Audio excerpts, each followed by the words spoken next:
بسم الله الرحمن الرحيم الحمد لله رب العالمين والصلاة والسلام على سيدنا محمد وأهل بيته الطيبين الطاهرين اللهم صل على محمد وآل محمد. So we move to other types of tafasir, which is what? What do we call them? Do you remember what type of tafsir, what type of section we were discussing so far? Do you remember?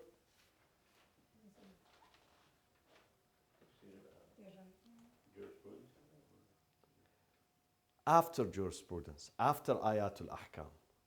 It was Jami', the comprehensive. So we're going to conclude the comprehensive one with the three more examples. These are comprehensive, and then what else beside comprehensive? What else? Ahsant, reasoning. But reasoning is different from personal opinion, different. Okay? Ijtihadi. This is ijtihadi, this is jami'. Ijtihadi and jami'. So today we're going to take another one. The name of this one is Anwar التنزيل. التنزيل وأسرار التأويل. And the author is ناصر الدين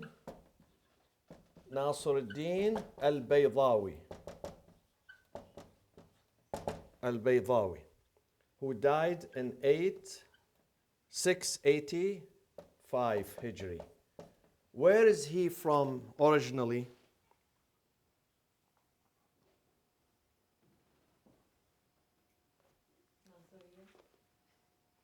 He is from city called Bayda, white. Where is it, Bayda? Which province, if you can guess? Which country was it? I'm not going to tell you what country, you tell me. The village is Bayda. Not Lebanon. You said Lebanon. No, not Lebanon. Probably white. Huh? No. Get closer. Where is this city? Iran then. The province is Shiraz. And the country is Iran. Bayda. So he's al-Baydawi. Okay? But he is Shafi'i, not Ithna Ashari. He is Shafi'i. His fiqhi madhab is Shafi'i. Okay? But then he used tafsir al-Kashaf. For his tafsir, he used tafsir. Do you remember this name? You wrote this name earlier, tafsir al-Kashaf. His name is Jarullah al-Zamakhshari. Do you remember Jarullah al-Zamakhshari? From where? Turkmenistan today. But it was Khurasan. It was the Khurasan province. But now it is a Republic of Turkmenistan. Why his name is Jarullah? He is Hanafi, of course. He is Hanafi. And he is Mu'tazili. So his fiqhi tradition is Hanafi. His philosophical tradition is Mu'tazili. He became Jarullah. Why he became Jarullah? Because he lived in Mecca, Saeed. You wrote it. If you go back to your notes, I remember when I was saying this, you were typing. So because he lived in Mecca, so he became God's neighbor, Jarullah, the neighbor of God's house.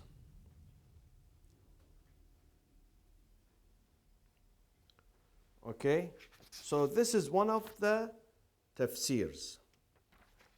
But he took from different books. One of them is Kashaf. The other one from Fakhr al-Razi. What is the name of the Fakhr al-Razi's tafsir? Al-Kabir or Mafatih al-Ghayb. And also Tafsir al-Raghib. He took also from Tafsir al-Razi, Fakhr al-Razi, and al-Raghib. Al-Raghib, what is his full name, my friends? Very famous. Al-Raghib al-what? Huh? Al-Isbahani, from Isfahan. At that time they would not say Isfahan, Isbahan, Al-Isbahani, very famous. Okay, so he took from a collection, from Kashaf, from Fakhr Razi, from Raghib al-Isbahani, and he put it, but it's a good book also. He puts his own ideas too. Then we go to a tafsir, which is important in the Sunni tradition. Also part of this comprehensive reasoning, part of this, part of Ijtihadi and Jami', and that is Tafsir al-Alusi. Alusi, who is Iraqi from Baghdad, but unfortunately anti-Shia. Tafsir al-Alusi. The name of his book is Ruh al-Ma'ani. The author is Mahmoud Afandi al-Alusi, who died 1270 recently, يعني about 200, less than 200, 170 years, 180 years. And he's Hanafi. He's Hanafi and Salafi. Hanafi and Salafi, and he was the Mufti of the Hanafis in Baghdad. And of course he made this tafsir as a gift to the Ottoman Caliph. Where? In Constantinopolis, Constantinople. Where is Constantinople? Istanbul. Abdul Majid, Sultan Abdul Majid. So he took, when he finished, Sultan Abdul Majid. He boarded a ship and he went off to Istanbul to show his work and his tafsir to the Sultan. What was the tradition of the Sultan at that time in Istanbul? The Ottoman. What was the madhab of the Ottoman Empire? Hanafi. That was always Hanafi? Always Hanafi. And then they spread Hanafism. Today Hanafi is the largest. They make almost, among the Sunni, the four madahib, they make about 27%. So they are the largest madhab among the Sunni traditions. The least one is Hanbali, of course. Hanbali are the least, and between them are Shafi'i and Maliki, and then Hanbali is the least one. And of course, he also took much of his tafsir, much of this book from where? Can you tell me? What name should I put here? There is a pattern. I'm giving you a clue. There is a pattern that they will take from that book. You just mentioned the name a few minutes ago. You just mentioned the name, Tafsir al-Kabir. Yeah, from Fakhr al-Razi. So much of his argument in his book is from al-Fakhr al-Razi. And this tells you a lot about Fakhr al-Razi, that his book was mu'tamad. It was a major reference for those who came after him. But Fakhr al-Razi also took much of his book from where?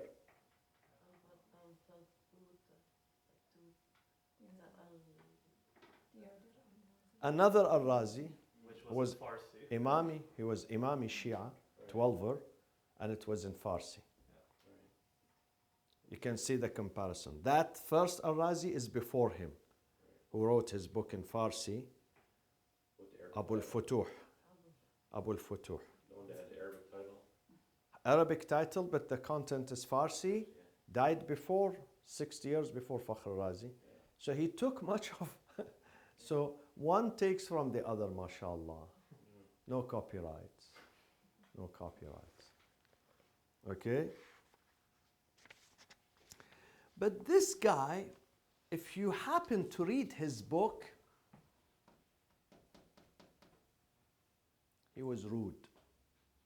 So the way he criticizes the mufassirin before him is not polite. He uses impolite words against them, unfortunately. Okay? And then, of course, people, when they come to Ruh al-Ma'ani, they say this is a developed version of al-Razi, of Fakhr al-Razi. Developed. And he took exactly what is in Fakhr al-Razi, but he made some changes. Developed version of Fakhr al-Razi. And he was enchanted by whom? You just mentioned him. Ibn Taymiyyah. Yeah. Yes. He was enchanted by Ibn Taymiyyah. Ahmad ibn Abd al-Halim al-Harrani al-Dimashqi. This is his full name, Ibn Taymiyyah, Shaykh al-Islam, Ibn Taymiyyah. And then, unfortunately, this great scholar who's supposed to be honest. My friends, if the scholar, the teacher, the author is not honest, we have a big problem. Because sometimes you go to the grocery, they sell you some, let's say, oranges, a box of orange. At the top, good oranges. At the bottom, rotten ones. You lose $2, $3, $5 max. Not a big deal. But when in his book that he explains Qur'an, the most noble book is the Holy Qur'an. He makes fallacies and just accusations. It's a big deal. It's a big deal because this is misleading. Thousands of people are going to read this book. Not thousands, millions, I would say. And many of them are going to take this book as a reference when they write their PhDs, master degrees, they write books. They go to this book as a reference. So when you put a statement which is wrong, it has terrible repercussions. It's not losing $5 or $10 or $1 million or 10 million. It's losing the faith. So listen to what he says. An example of his anti-Shia rhetoric. In Baghdad, there were many Shias since a long, long time ago, since the time of Imam al-Kadhim alayhi salam. When Imam Kadhim was brought from Medina to Baghdad, then Shia started to flourish. So there are Shias all the times. From the day Baghdad was established, during the time of Mansur al-Abbasi, who murdered Imam al-Sadiq, is the one who built Baghdad. Okay? Until now, there are Shias. When he comes to the ayah in Surah Al-Baqarah, which is 187, regarding what? 187. Every year we read it several times. Huh? Before Laylatul Qadr, the month of Ramadan. Month of Ramadan. وَكُلُوا وَاشْرَبُوا. God says, eat and drink.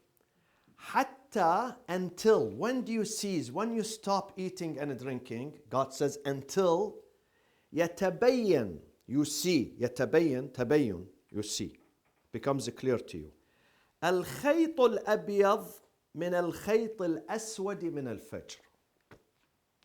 The white thread from the black thread. What does that mean? My friends, if you live in a desert, not in LA, we have too much lights, so you don't see the horizon, you don't see the sky, you don't see it. We see nothing. But if you go to the desert, you go to Grand Canyon, where the sky is clear, no pollution, no lights, wow, you raise your head, Wallahi, something amazing, amazing, amazing, amazing you see above your head. But unfortunately, we are deprived. We live in big cities. Lights do not allow us to see what God has created. Amazing. Go one time, go to the desert, even to Arrowhead, you know. Go outside, not Arrowhead itself, outside. You will see something amazing. So how do we know the Fajr now? It's time for Fajr. First, you see a very faded light, faded, not very clear, comes, but after 1 minute disappears. This is the false Fajr, Al-Fajr Al-Kadib. After a few minutes, after that, few minutes later, another light comes which starts to expand slowly, slowly. Jahish in Farsi? Maybe, Jahish. Starts to expand slowly, slowly. It's like when the light is dim, and then you increase the volume, and then it becomes, the light increases. Have you seen in your room? You can increase and decrease. This is how it happens. So this type of light is called what? Al-Fajr al-Sadiq. The first one was the fake one. Fake Fajr. Because it doesn't last. You see some light, you see small thread, but then it disappears. It becomes dark again. After that, there is another light that starts to stretch out and extend. This is Al-Fajr al-Sadiq. And this is what God says in the Quran. Says, eat and drink until the real light comes. Fajr al-Sadiq, not Fajr al-Kadib. Fajr al-Sadiq, which is few minutes, maybe 2, 3, or 4 minutes after the first one, the first light. So here, you should not eat anymore. Imsak. The fasting begins when the real Fajr, real light comes out. So this one, Alusi, says the Shia, they keep eating and drinking until sunrise. Can you imagine? Until shuruq al-shams. طلوع al-shams, he says. Al-Imamiyya, he says. And he lives in Baghdad and his neighbors are Shia. Now sometimes you speak about a community, you don't see them, you have no access to them. It's okay. But when your neighbors, you see them, they stop eating at Fajr, you still accuse them? See, this is dishonesty. This man, I would not even buy his book. I would not even read his book. I brought his name today to let you know that unfortunately, in some of the ulama, mufassirin, exegists, who are highly regarded in the Sunni tradition, look at hate, what hate does to them. He puts it in his book and he leaves the book and he goes, he dies. A really misleading statement. And then of course naive people read this book, oh wow, look at the Shia. They eat until sunrise. They eat until sunrise. Because who said this? Alusi said. See, this is dishonesty. This is dishonesty. This is what God said about them in Surah Al-Baqarah, about the scholars of Bani Israel. They know the truth, but they manipulate the truth. They don't tell the whole story to their congregations. They don't tell. They mislead their own people. God says those have severe punishment for them. Severe punishment is waiting for them. This is one lie. The second lie, he says the Shia, the Imamis, they claim that there is a chapter, whole chapter missing from the Quran. And what chapter is that? What is the name of that chapter? He says the name of that chapter, they name it, the Imamis, the Shias name it, Al-Wilaya. They have a chapter. So the Quran is supposed to be, according to us, he says, this guy says, supposed to be 115 chapters, not 114, because this one is missing. And then when they tell him, okay, where? He says, I found it in a book. And he mentioned the name of the book, Ibn Shahr Ashub al-Mazandarani. And they go to that book, they search the book from cover to cover, there is no such claim in that book. See, the audacity. He accuses someone that he wrote it in his book. When you go to that book and you find it, nothing. There is no such thing. No wilaya, no. Okay. Let's go to last one, last tafsir, which is from the school of Ahlul Bayt alayhim as-salam. And that tafsir is Tafsir Ala ur-Rahman, a very great scholar, Ala ar-Rahman, by a great scholar whose name is Muhammad Jawad al-Balaghi. Muhammad Jawad al-Balaghi from the city of An-Najaf al-Ashraf. Great scholar. Muhammad Jawad al-Balaghi. He died about 95 years ago. About 95 years ago, he died at year 1352. 1352. Okay? This man, there is something special about this man. There is something special about this man. This man he learned fluent Hebrew. Hebrew. Why he learned fluent Hebrew? He learned English too. English, Farsi, he's an Arab from Najaf.